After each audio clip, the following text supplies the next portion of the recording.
sky was raining shells, and the ridges were on fire.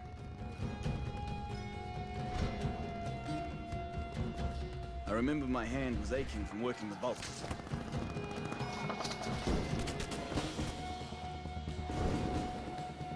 Imagine what it's like when the man beside you is shot. He gives off this funny little cough. There's no need to look back.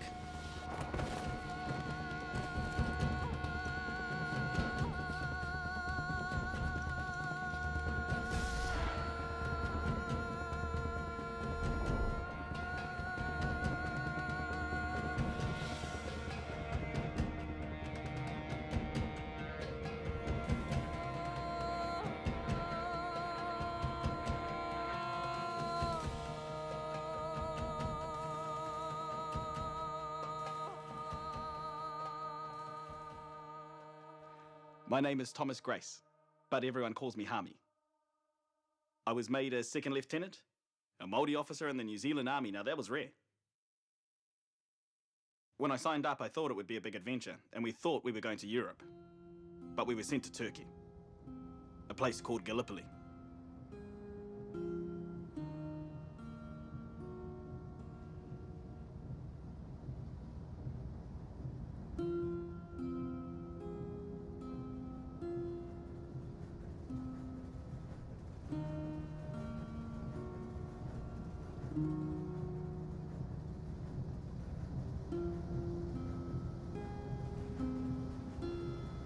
My dearest Ethel, by now you will know from the papers that we are on our way to fight the Turk. I'll be in a forward position for the landing, and we expect to meet heavy fire. If I fall, know, my darling, how much I love you. And know it was for a good cause. I believed I was serving great men. I was prepared to die for king and country. I had a wonderful wife, 3 daughters, and I hoped to make my family proud. Monday, 5th of April, 1915. We're all feeling excited about our departure. We've heard weird tales of what awaits us when we reach Gallipoli. Our transport is a boat called the Archer, a tub of 1,500 tons, formerly a German cargo trip. They gave us a map of the Gallipoli Peninsula, and we studied that very closely. The war in Europe had reached a stalemate. Pushing Turkey out of the war could break the deadlock. If we could seize control of the Gallipoli Peninsula, we'd command the Dardanelles Strait, and the British Navy would have a sea route to the Turkish capital, Constantinople.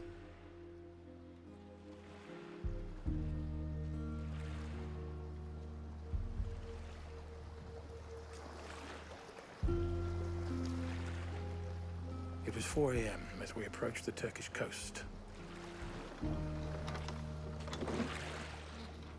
I was beach landing officer.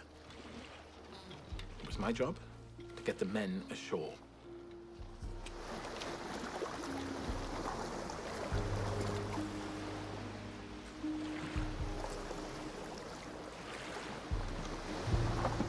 The Australians landed first, and I was with them.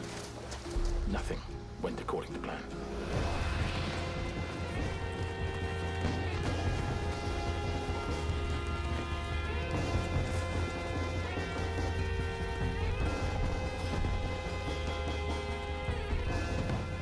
The Australians charged up the steep hill in front of them. They gained ground up on the ridge, but were soon pushed back.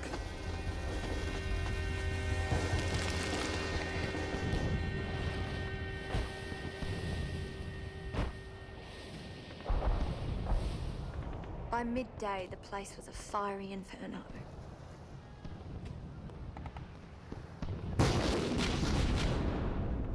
We were so close, enemy shells splintered the decks. I wasn't afraid, it was just intense excitement. It's remarkable how soldier-like you felt being amongst it all.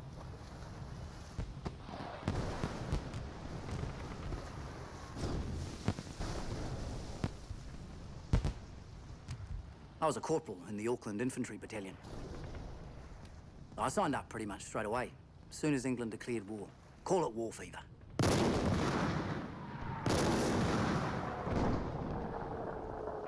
I was sure glad those battleships were on our side. You could really appreciate the beauty of bursting shrapnel. Of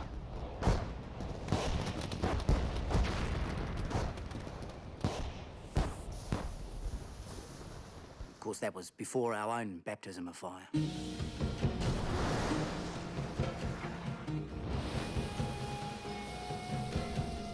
Transport after transport landed soldiers. Could see our troops making their way up the hill in long zigzag tracks.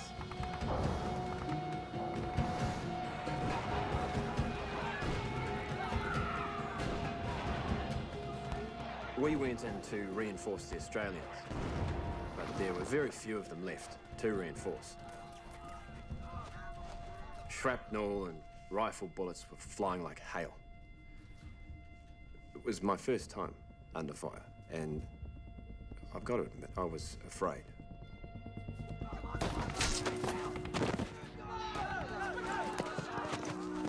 The Turks were giving us hell. It was war with a vengeance.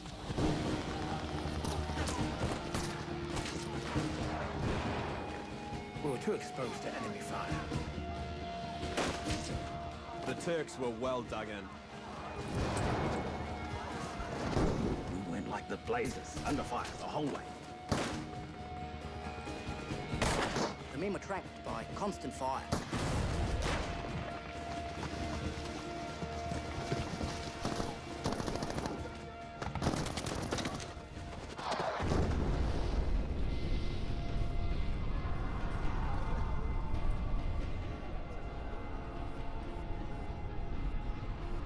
The wounded, they just kept on coming. We were ordered to leave them and to concentrate on the landing. But I felt it was wrong to let the wounded suffer like that. So I had them ferried to a hospital ship.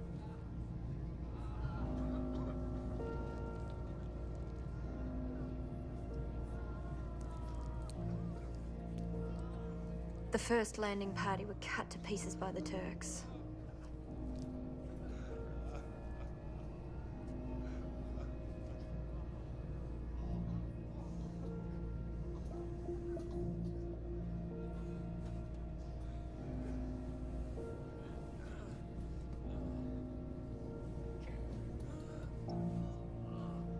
We worked like you know what, from the commanding officer to the fireman. We had to turn many of the wounded away. They were put on transport ships until another hospital ship arrived.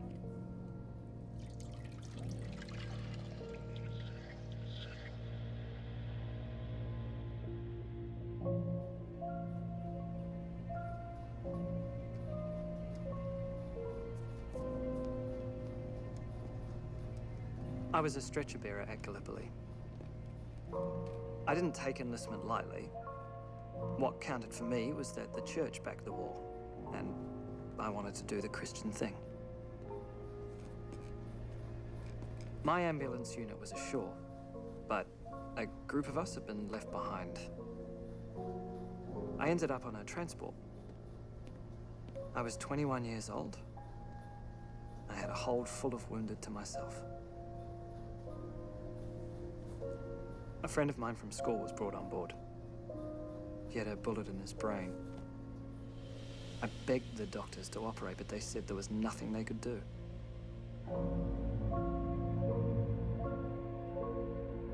He died the following day.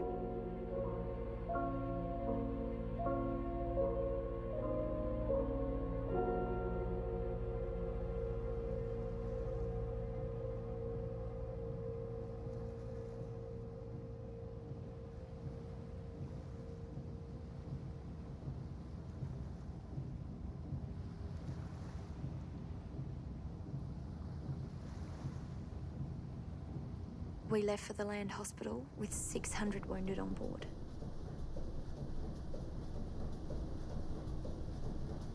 I was working night duty with one other nurse. With the help of the orderlies, we'd do half the ship each.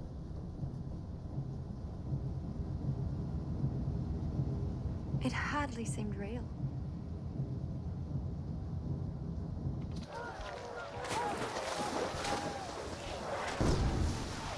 I was anxious about our position.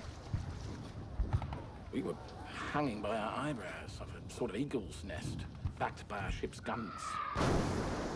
There were discussions about withdrawal, but we were instructed to dig in.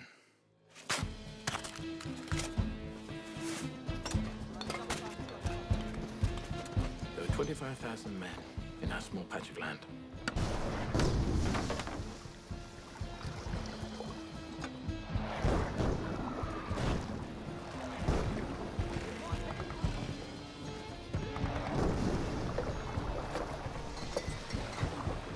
Oh, things were busy down on the beach, but you can imagine what it was like.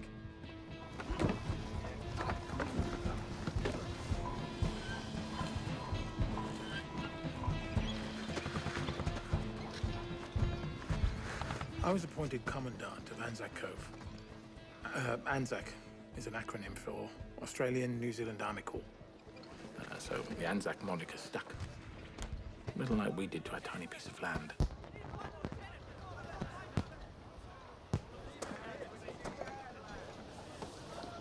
It was over a week before I was finally dumped on shore. My unit was stationed under a steep cliff.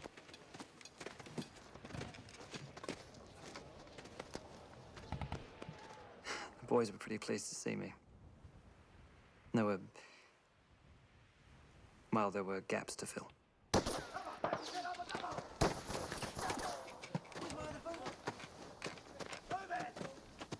The Turks had machine guns overlooking our main route to the beach. Us stretcher bearers stopped a lot of strafe.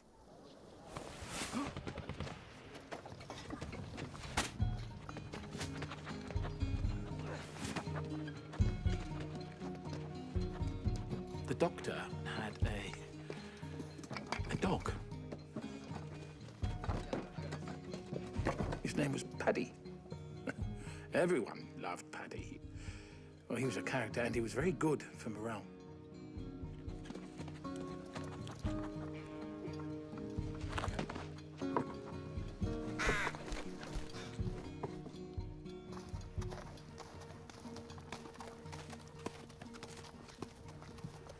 I was sent a newspaper from home with a map of the Gallipoli Peninsula in it.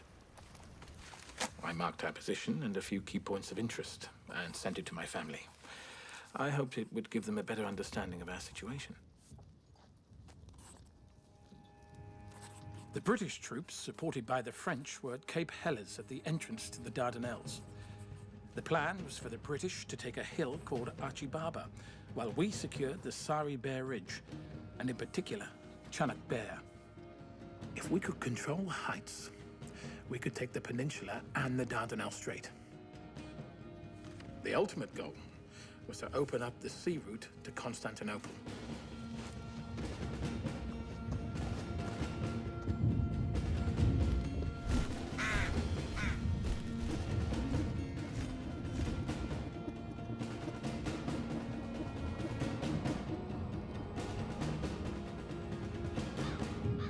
We were fighting for the high ground. Our trenches were scattered across the cliffs.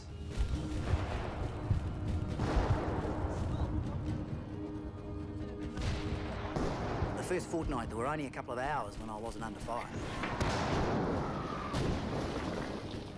Johnny Turk was a stone's throw away.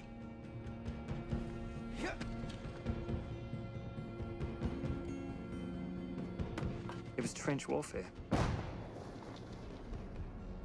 Sometimes the trenches were just 15 yards from the enemy, and neither side would budge.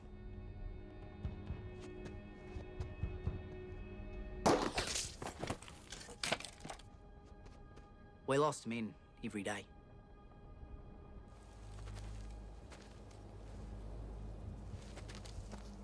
Well, back home I played representative rugby and cricket. And I was in the rifle team at Wellington College.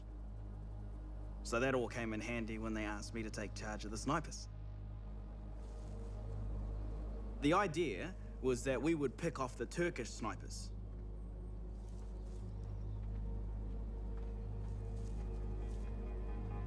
So it was a game of now you see me, now you don't.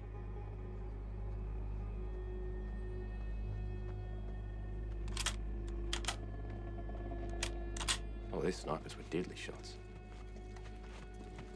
Enemy snipers could get 10 chaps a day.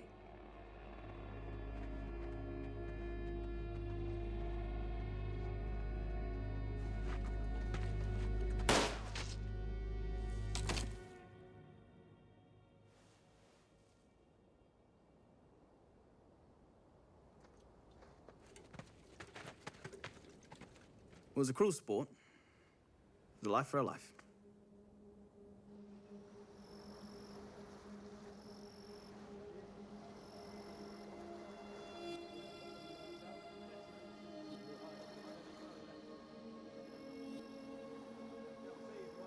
In the darkness, it was a wonderful show.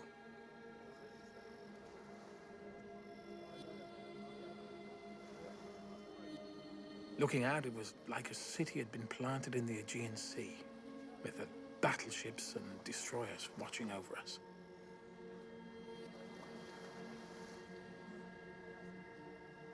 There were constant rumors about German submarines. They preyed on my mind. If they got amongst our warships, it would be a disaster.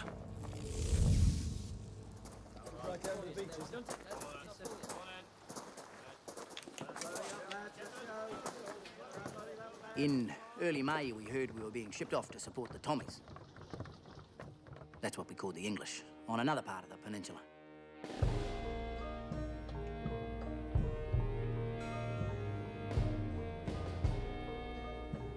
We were taken by a destroyer about 20 miles down the peninsula to the entrance of the Dardanelles Strait. We were being sent to join a big battle.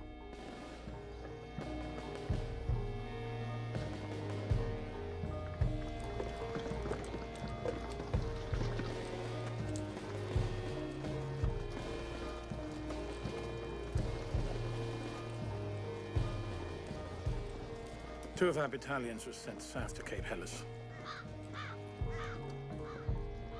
Well, I thought this was wrong. We barely had enough men to hold our own lines.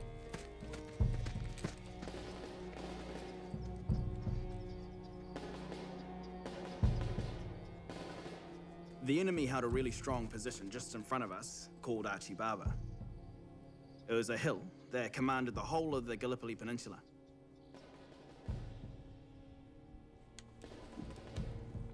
We hoped the Turks would charge our trenches, so we could give them a reception they'd never forget. But we were the ones that did the charging.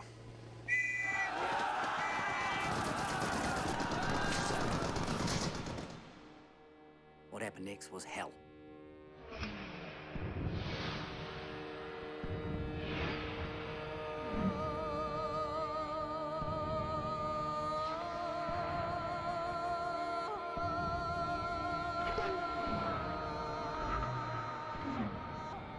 Nearly all the advances were made in broad daylight,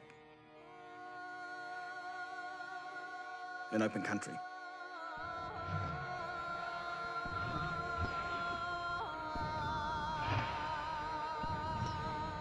A machine gun is a terrible weapon.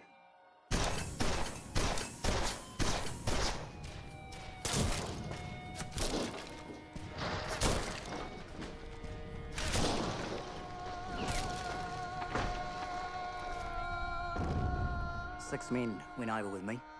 5 were hit.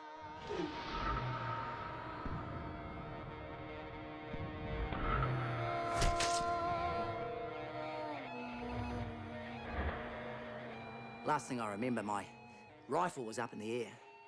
It's true what they say, you know, about the earth just rising up and smacking.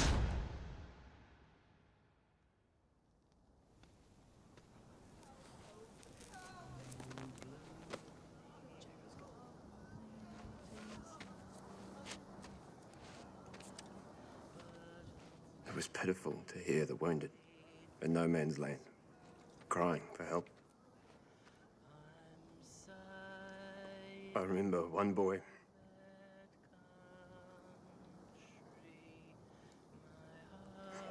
sang Homeland as he lay dying. There is no pain in the homeland to which I'm drawing near. My Lord is in the It was a terrible, terrible blunder. To send us over open country in broad daylight under such murderous fire. I lost a lot of mates.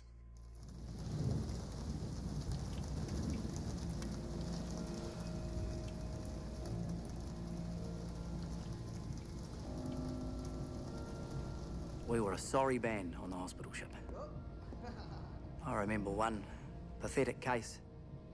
An Australian boy who'd had both eyes shot out, but he didn't know it.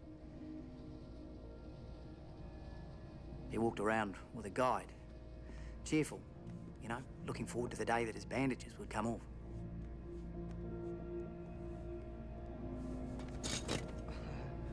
I started to think the problem facing the men was tougher than we thought.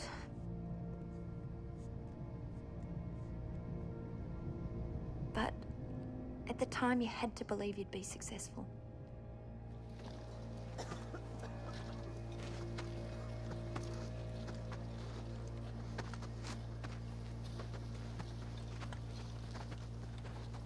By the time they sent us back to Anzac, there were only half of us left.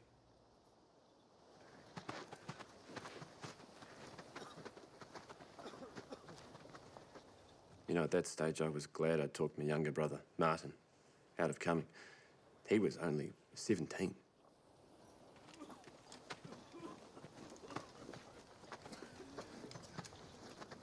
We were being treated in a very sorry manner. It was as if General Headquarters saw us as a kind of sideshow.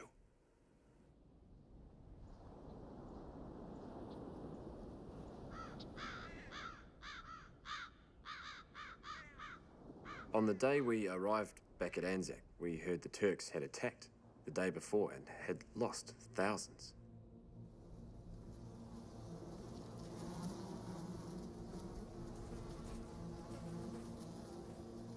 The Turkish attack failed, and they retreated.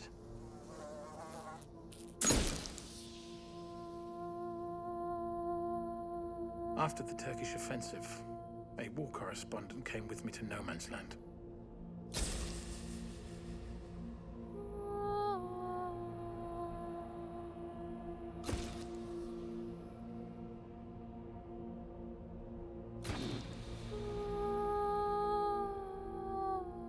As a result of their losses, the Turks requested an armistice. So, on the 24th of May, from 7:30 in the morning until 4:30 in the afternoon, a ceasefire was declared.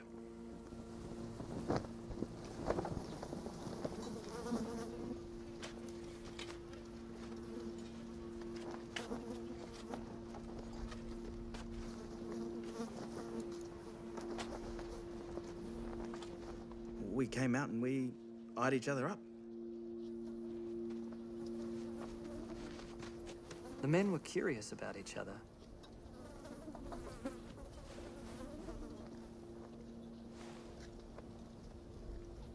There was a real bewildering sense of security out there on the front line.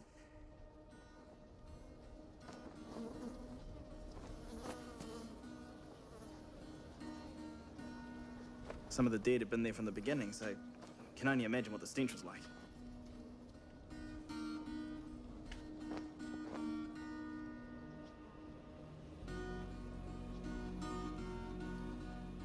In the end, it was impossible to carry all the bodies back across the dividing lines.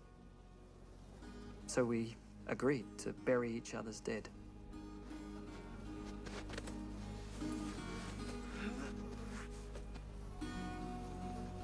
had fewer to bury than the Turks.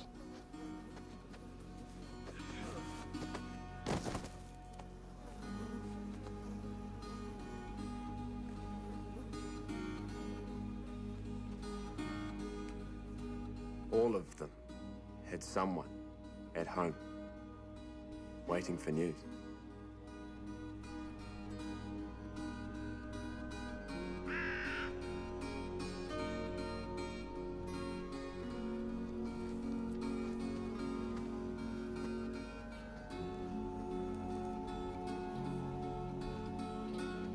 I was filled with the horror and left.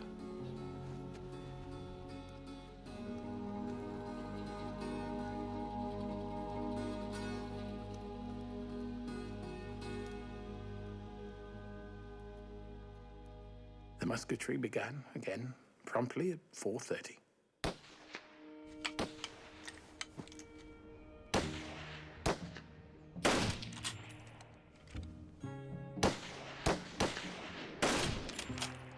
There were all sorts of rumours about Turkish atrocities. They weren't true.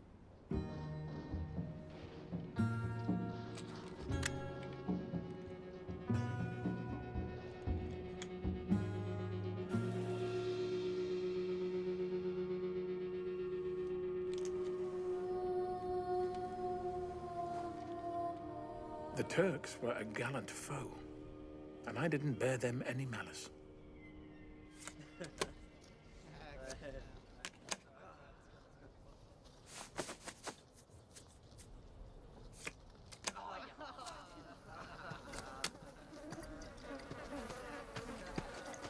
Within weeks of landing, the fashion was shorts, boots, hat, and a glorious coat of sunburn. The more clothes you shed, the fewer lice you carried around. And the lice were voracious. They multiplied with amazing speed. One generation would perish in the morning, and by lunchtime you'd have their descendants back feasting on you.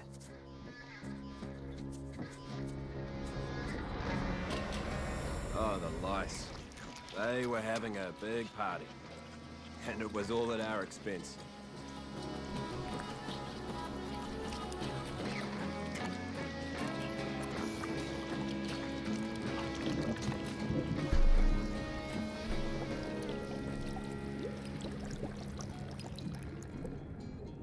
The only way to get away from the lice was swimming.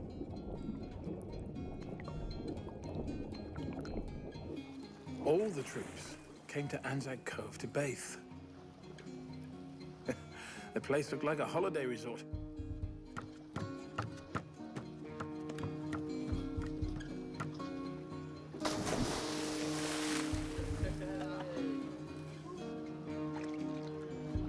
Bathing was glorious.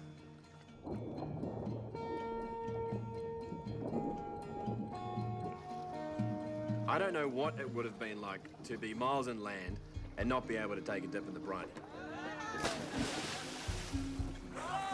We were nearly always lousy. We'd begged them not to swim because the beach was always under fire and they'd get sniped in the water. But they'd just say, "Oh, well, sister, we got to have a swim. What are we going to do otherwise?"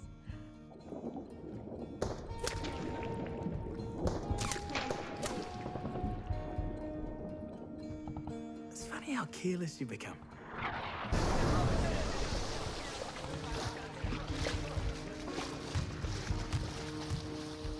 It was ludicrous. And it happened almost every day. War is a dreadful thing, but it has its humorous side too. Well, you couldn't drive the humor out of our men.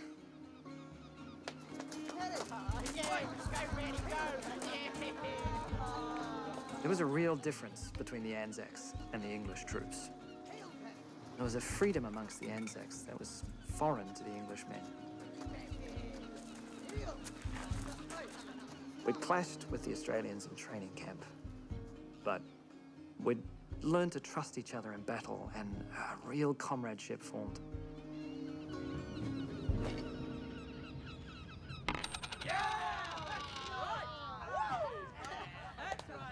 I missed my family a great deal, but the boys cheered us up.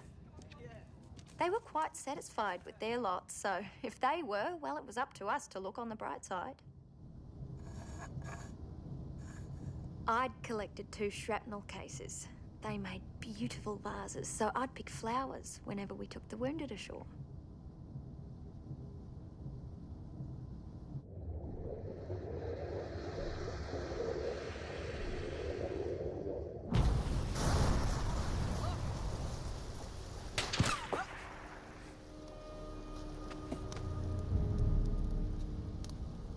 It was an awful blow when the battleship HMS Triumph got hit. She was torpedoed by a German submarine. The Triumph was hit right opposite our hill. The submarine that did the damage escaped. Men completely forgot about snipers and shrapnel and jumped up to the nearest vantage point to get a look.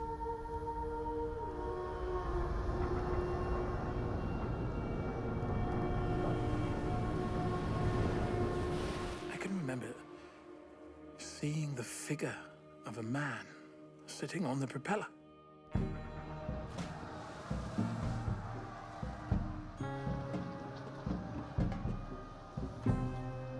She went down in about 15 minutes.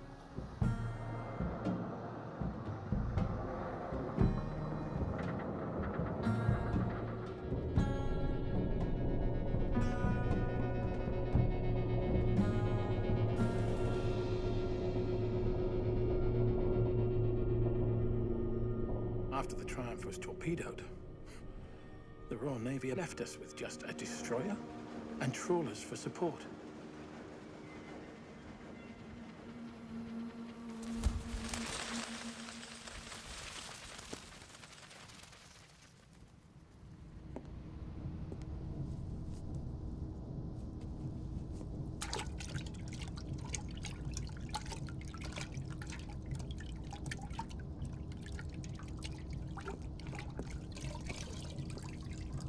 We were short of so much. Necessities, simple things like towels.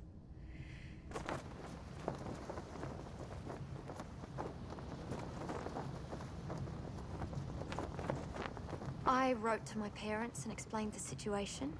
Sometimes they passed the letters on to the local paper. There was censorship, so I couldn't say everything I wanted to, but I felt there were things the public needed to know.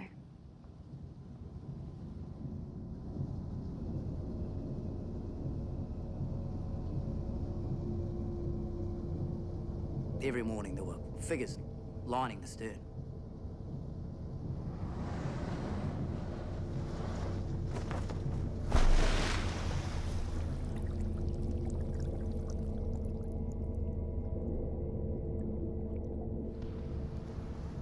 I was anxious to be reunited with my company. We just kept suffering losses. I felt it was my duty to get better. So I volunteered to go back and was past fit.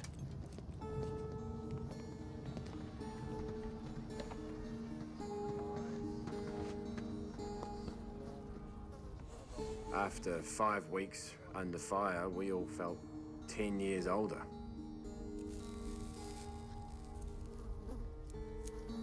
I think you could say I was feeling pretty homesick.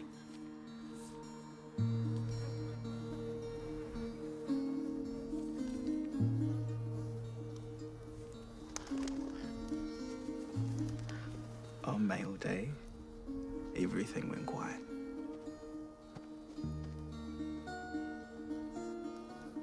And on a good day, when I got a good letter, for a little while, I was back in New Zealand.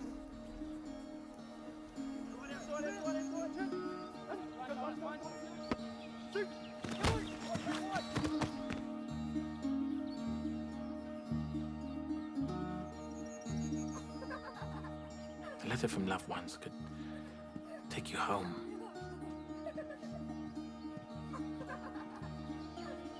Away from the dust and the shrapnel.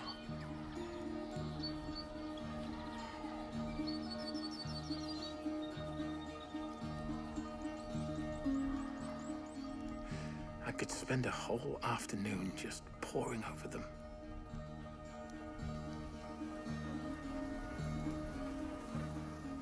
I got a letter from home telling me my brother Martin was on his way.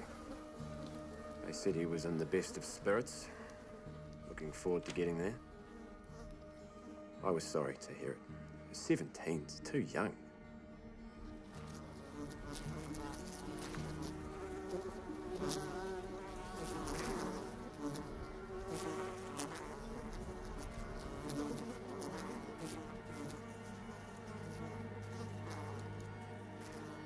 Wait, wait, wait.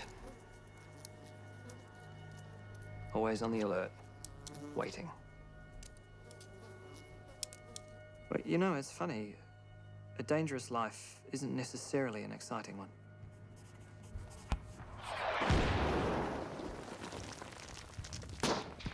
There were bombs coming over all night and most of the day. And rumours. Endless rumours that we were going to attack.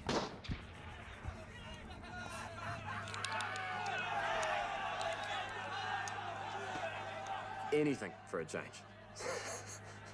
Anything.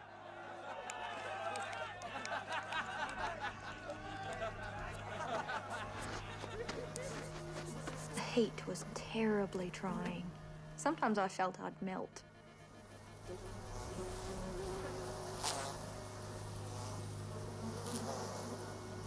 The heat brought the flies in swarms.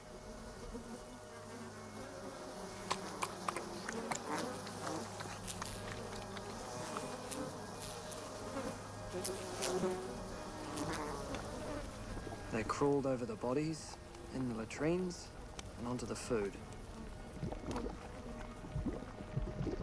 The food was... it was almost intolerable.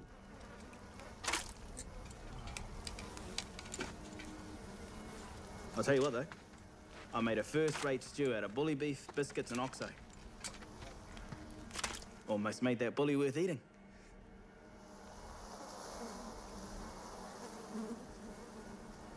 Disease began to spread. Dysentery especially gave us a lot of trouble.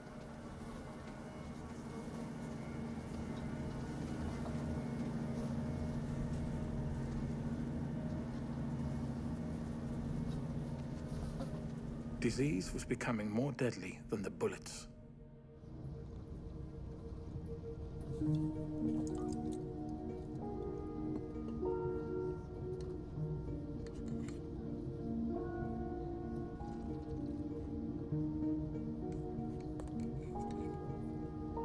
I received dozens of letters, sometimes from complete strangers.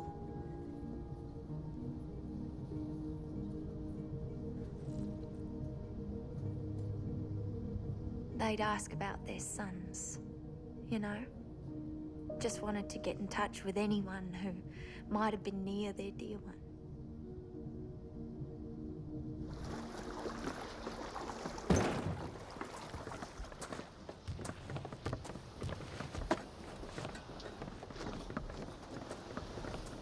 In early June, I heard from some mates that Martin had arrived.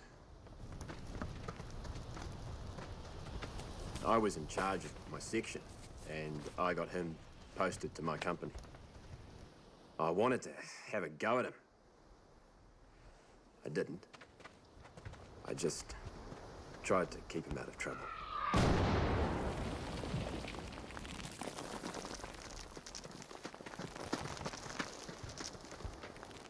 Shells are funny things.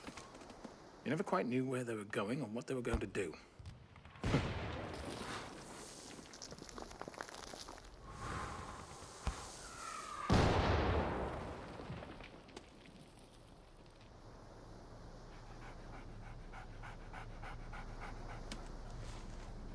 One day, Paddy was struck by shrapnel, and the poor little chap was killed. That dog's demise caused more concern than the death of many men.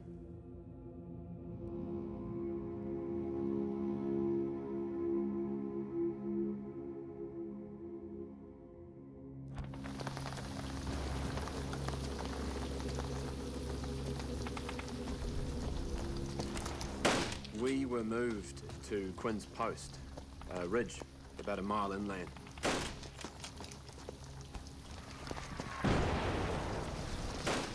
Quinn's was a network of tunnels and trenches.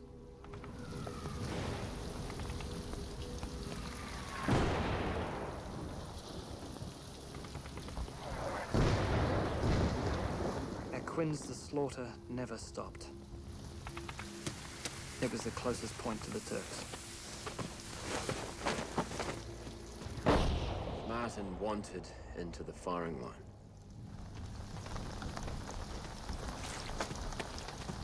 He kept pestering me. It annoyed me. I just didn't want him to go through what I'd been through. So, I took him on a tour to show him all there was to see.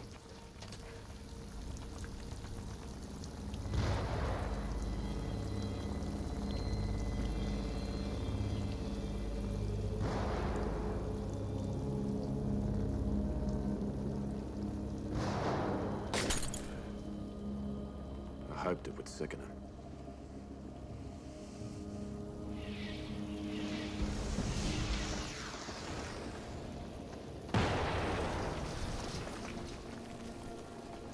The hardest thing was expecting to be hit. Constantly expecting it, always wondering where and how you'd get it.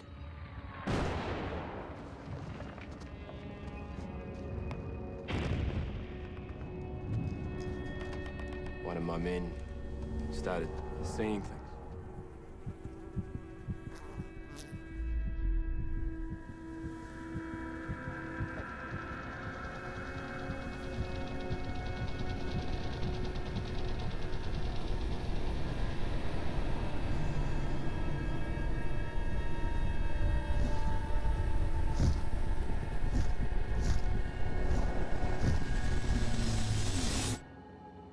Gallipoli was no place for a nervous man.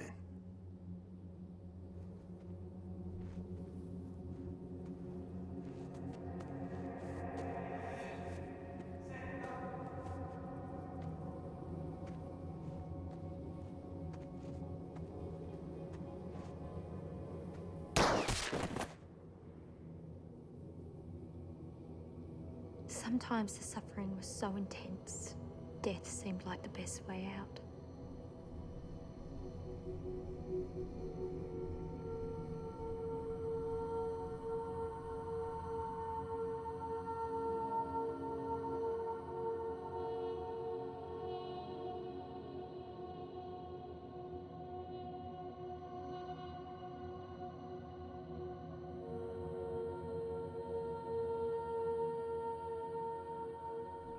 One day, I collected wildflowers. And they're really very pretty. I pressed them and I sent them home to my wife and daughters.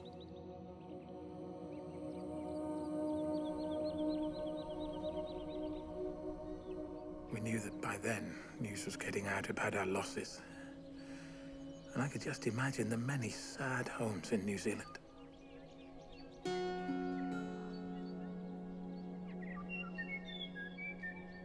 I had this picture of my mother standing by our door in Mount Eden.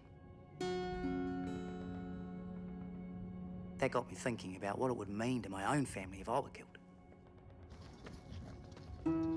All they had to keep them going was the absence of my name from that casualty list.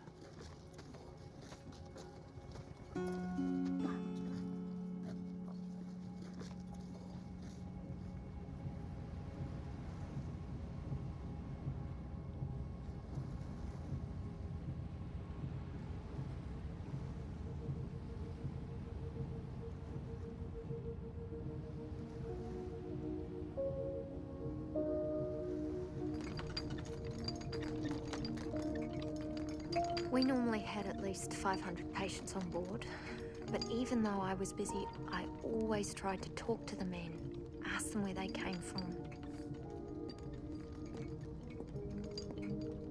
It was always a shock when someone you knew from home was brought on board. I remember seeing young Tommy Arnott, who I knew from Balmain. He was badly wounded, but delighted to see me.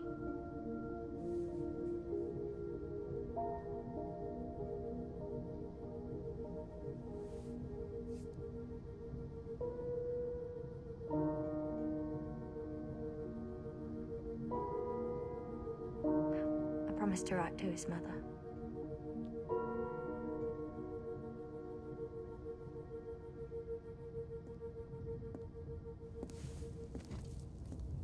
By early July, I was sent to a hospital ship. I was suffering from gastroenteritis. Oh, like so many other men.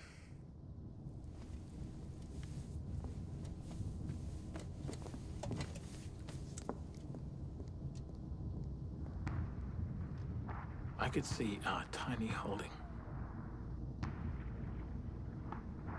25,000 men, penned in.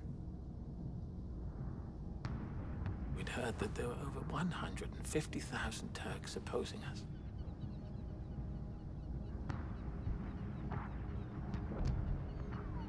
It was a bad business. But we heard there'd be something afoot very soon.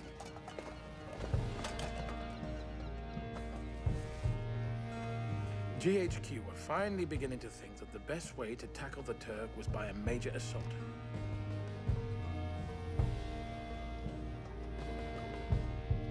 We were headed for Chunuk Bair, a high point on the Sari Bair Ridge. To distract the enemy's attention, the Australians would attack at Lone Pine and the Neck. By holding Chunuk Bair, we could dominate the whole peninsula. At the same time, north in Suvla Bay, over 20,000 British troops would be landed.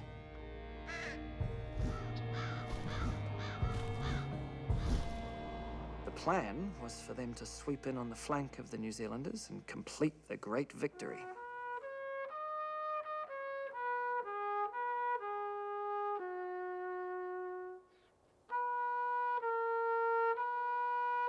We often had concerts.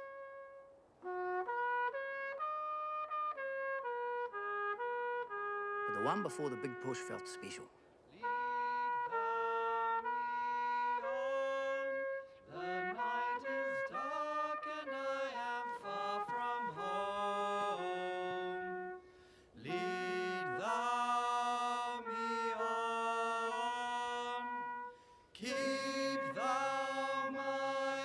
Men were different. We were war-tired. And we knew that a lot of men would die, but we weren't afraid.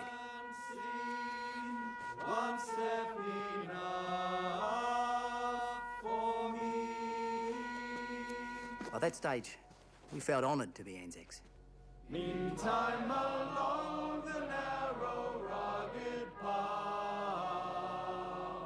thyself hast trod. Lead, Saviour, lead me home in childlike faith. Home to my God, to rest. Before the big offensive, I got myself transferred to a different platoon, away from my brother.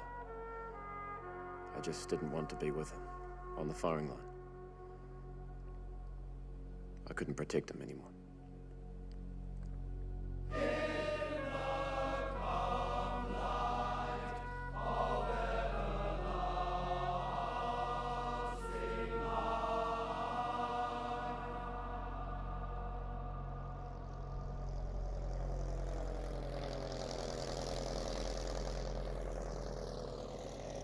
I remember a Taube plane coming over to spy at our positions. Its engines cut out when it was above us, and then it glided inland.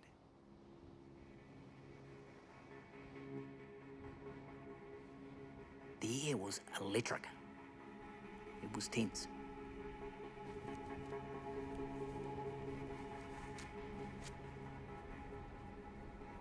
We were each given a piece of white calico to sew onto our arms and back, so we didn't bayonet one of our own in the dark. We had a gill of rum with breakfast that day.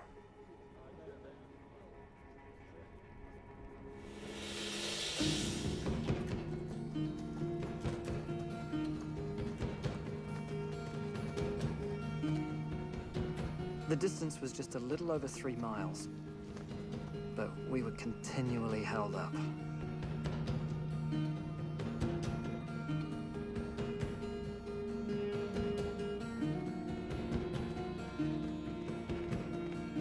And it wasn't really a march, because we'd move, and then we'd wait, and we'd move, and we'd wait.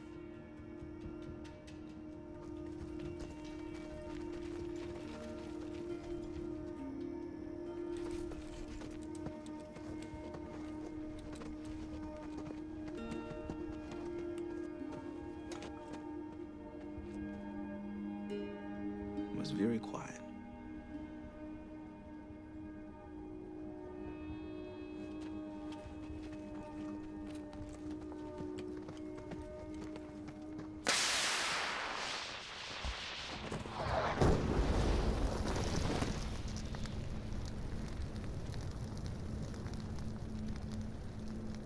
The suspense was awful.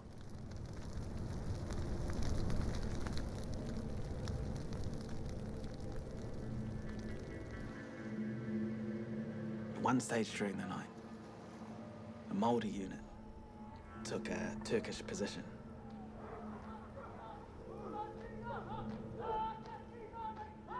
And they did a haka.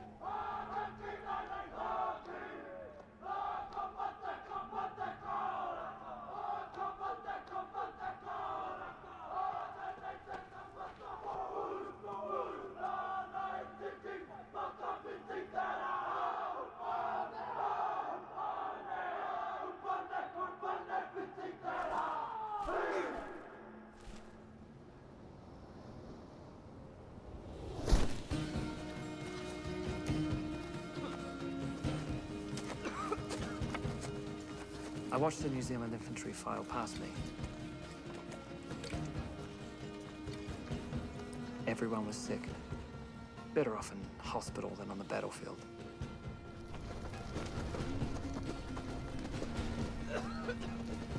I mean, when you're weighed down with ammunition and weak as we were, nothing is harder than marching at night. We were behind schedule. At one point, it took us 2 hours to go just a few hundred yards. We were never going to attack Chunuk Bair before dawn, which was the plan.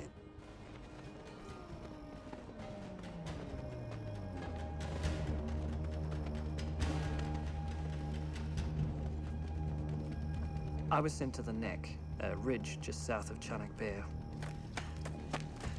where the Australians attacked.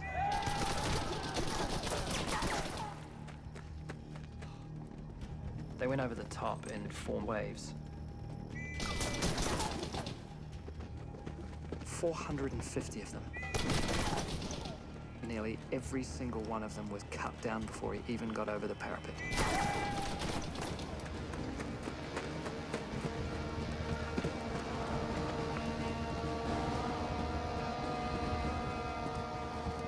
It was a death zone.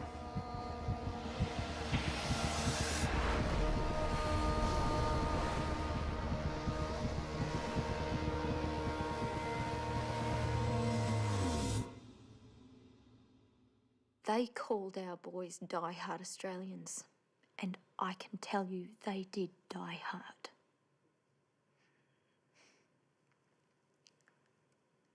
Unless you saw it, you couldn't understand how hard it was.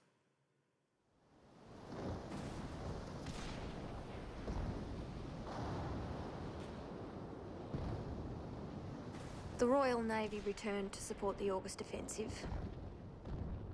We could see troop ships anchored in Suvla Bay. The English reinforcements had landed.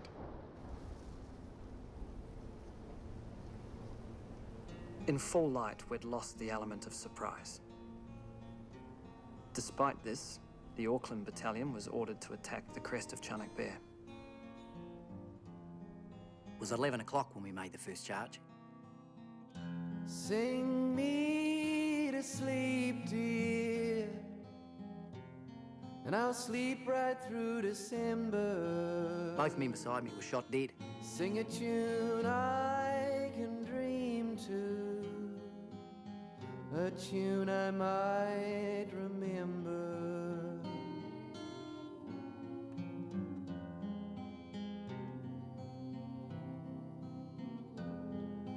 Trouble creeping up on me, it's hot breath on my shoulder. Sing me to sleep, dear. The company was cut up. To be honest, I find it very difficult to talk about it. And now the summer sun is blinding me,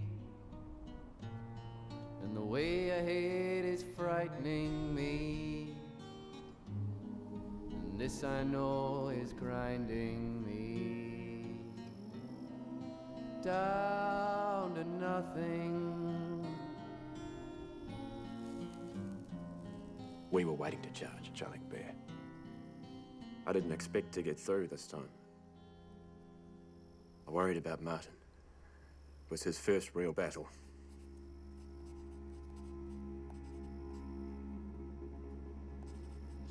We were 500 yards below Chunuk Bair.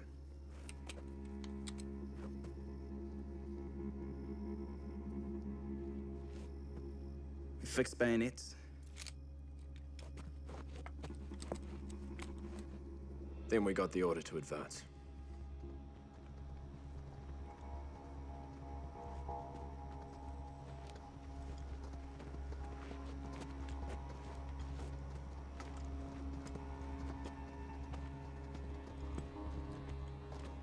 We walked at a steady pace for about 500 yards.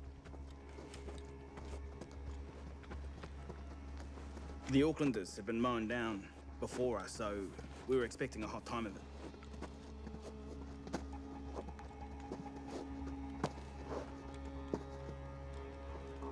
And nothing happened. We all but walked to the top of that hill.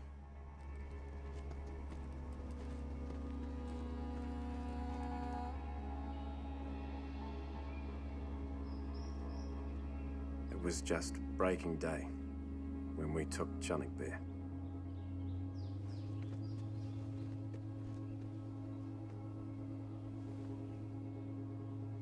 The Wellington Battalion took Chunuk Bair on the 8th of August. From the ridge, they could see the Dardanelles. Victory seemed possible. We looked over the other side and we could see all the way to the strait.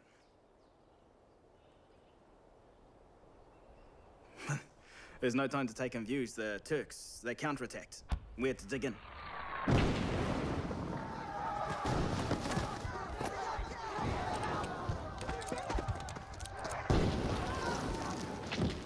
It was a rotten position to hold.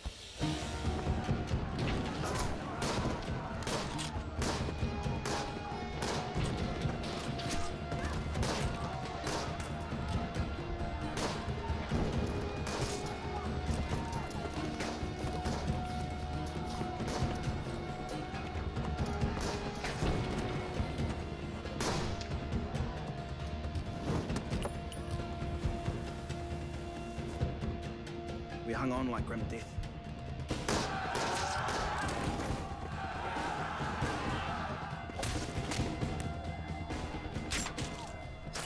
It was a hot spot.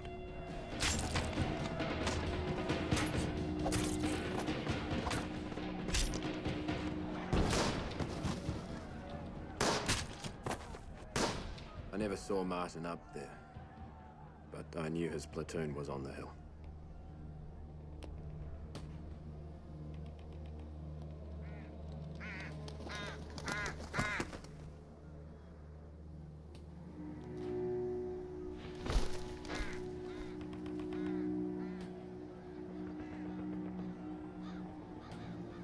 At Suvla Bay, over 20,000 English troops were meant to advance and support the fighting up on Chunuk Bair. But they didn't. And our men died up there.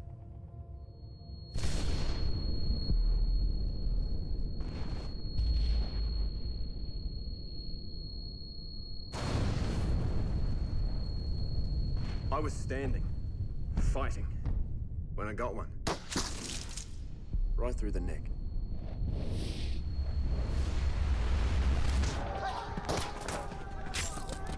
The battle raged all afternoon.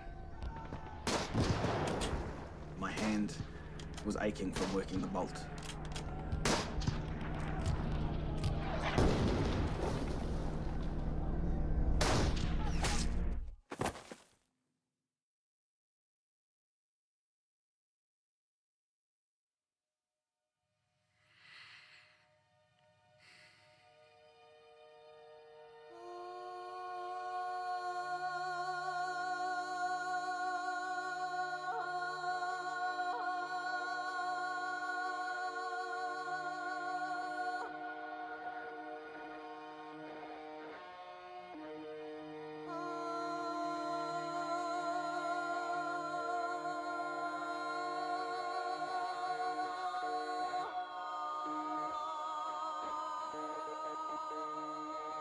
They were hard-swearing, hard-living, rough men. But they often surprised you. When someone was wounded or needed help, nothing was too much trouble. A man would give everything. Anything he had, even if he was badly wounded himself, he'd tend to the man next to him. It was all for your mates.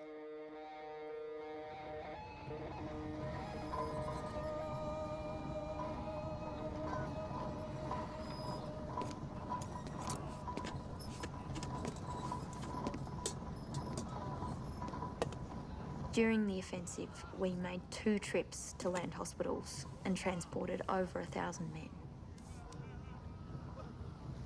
Quite a few men I knew had been killed.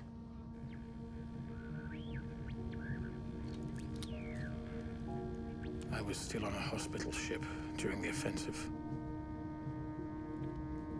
I heard via a wireless report that we'd been held up. I knew that meant it must have been a black week.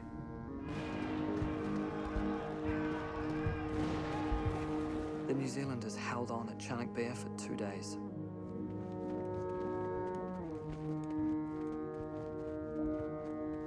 On the night of the 9th, what was left of the New Zealand force was withdrawn and English battalions took over. On the morning of the 10th, I saw the Turkish charge. The English were completely overwhelmed. They broke and fled.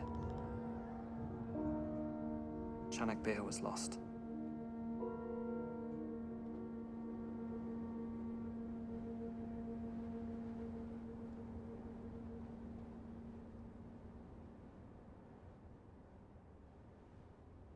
"12,000 men dead and wounded. Gallipoli was nothing more than a butcher's shop.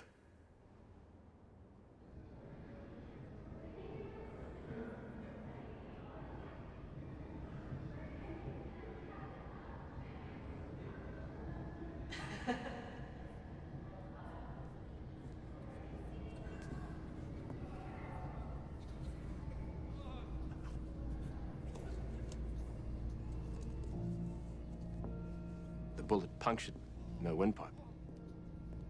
I couldn't speak. I walked around the hospital, looking.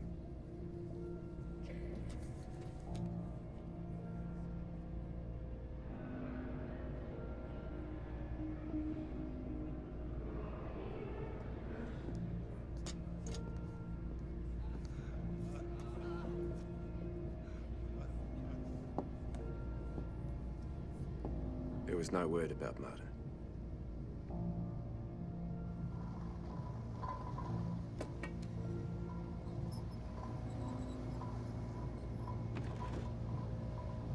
It was a wretched experience. Lord alone knows how I survived. I read in the weeklies that the British took Chunuk Bair. Jeez, it made me angry. Not on your life.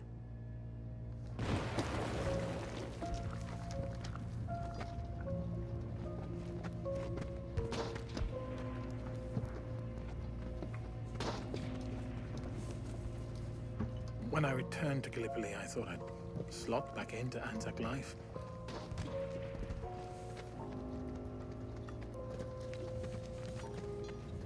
But my illness knocked the stuffing out of me and I caved in. I was evacuated to England.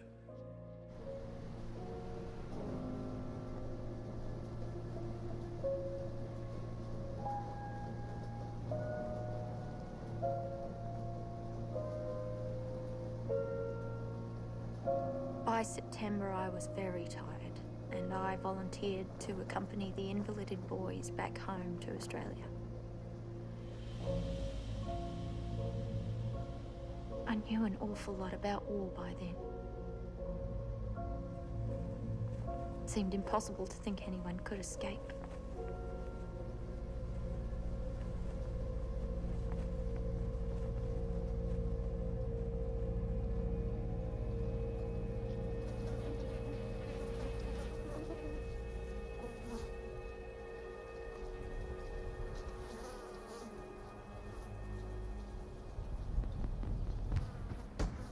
The days got shorter.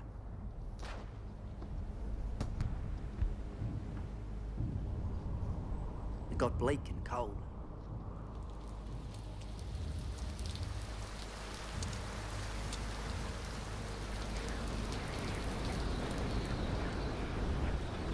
I thought I'd freeze to death. By the time breakfast was over, the tea was frozen in the canteens. I never want to be that cold again. More than 200 men died from the cold. There were over 10,000 casualties from frostbite.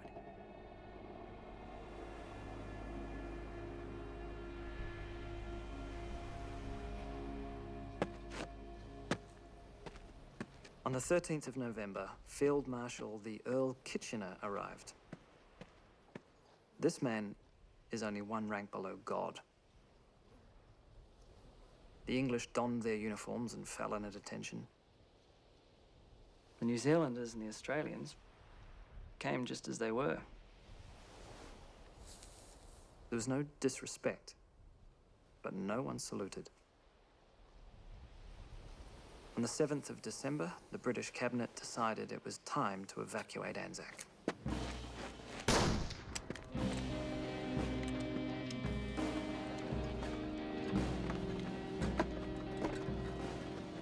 In the days leading up to the withdrawal, we deceived the enemy. Troops were taken off. We set up self-firing rifles.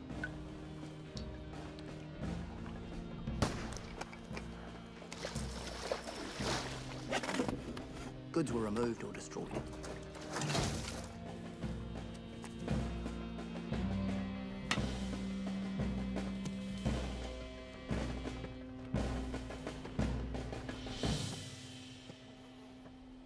The final stage of the evacuation started on the morning of the 19th of December, almost 8 months after we arrived.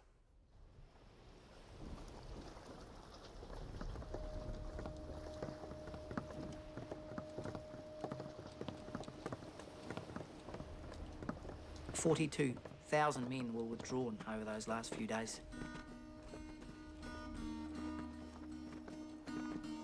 It was decided that there'd be a party of 53 remain behind until everyone else was off.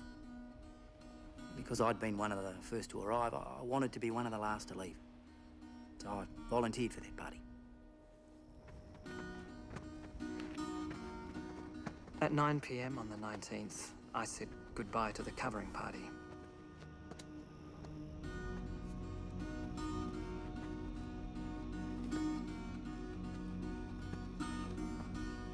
None of those volunteers expected to live. And that's real heroism.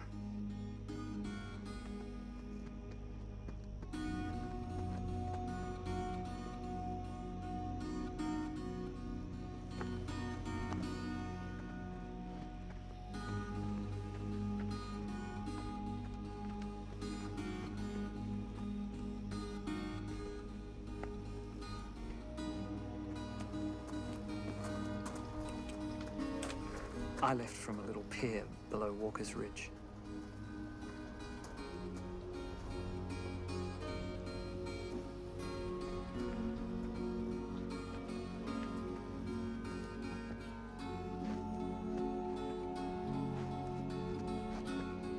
left, I felt ashamed. It was like the eyes of the dead were on us.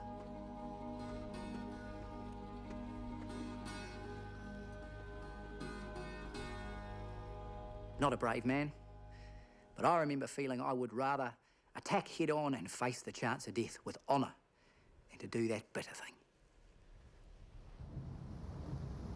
The one consolation was that we knew that those Australasian troops had done everything and more that men could do.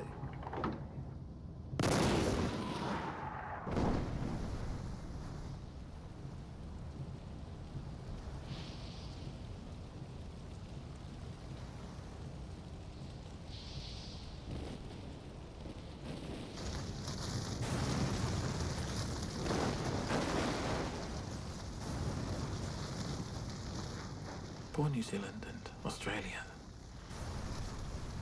Everything was so mismanaged.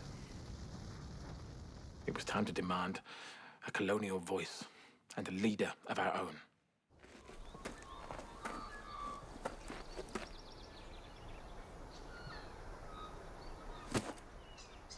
I was sent up before a board of doctors, and they asked me if I'd like to go to England. I said New Zealand would doom me.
Sing me to sleep, dear, and I'll sleep right through December. Sing a tune I can dream to, a tune I might remember.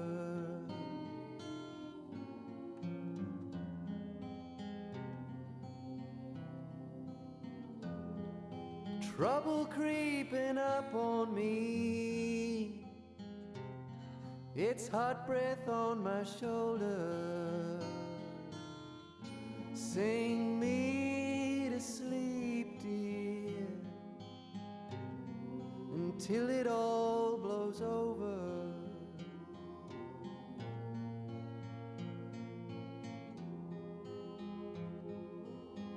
And now the summer sun is blinding me,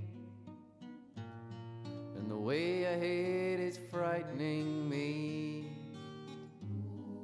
and this I know is grinding me down to nothing.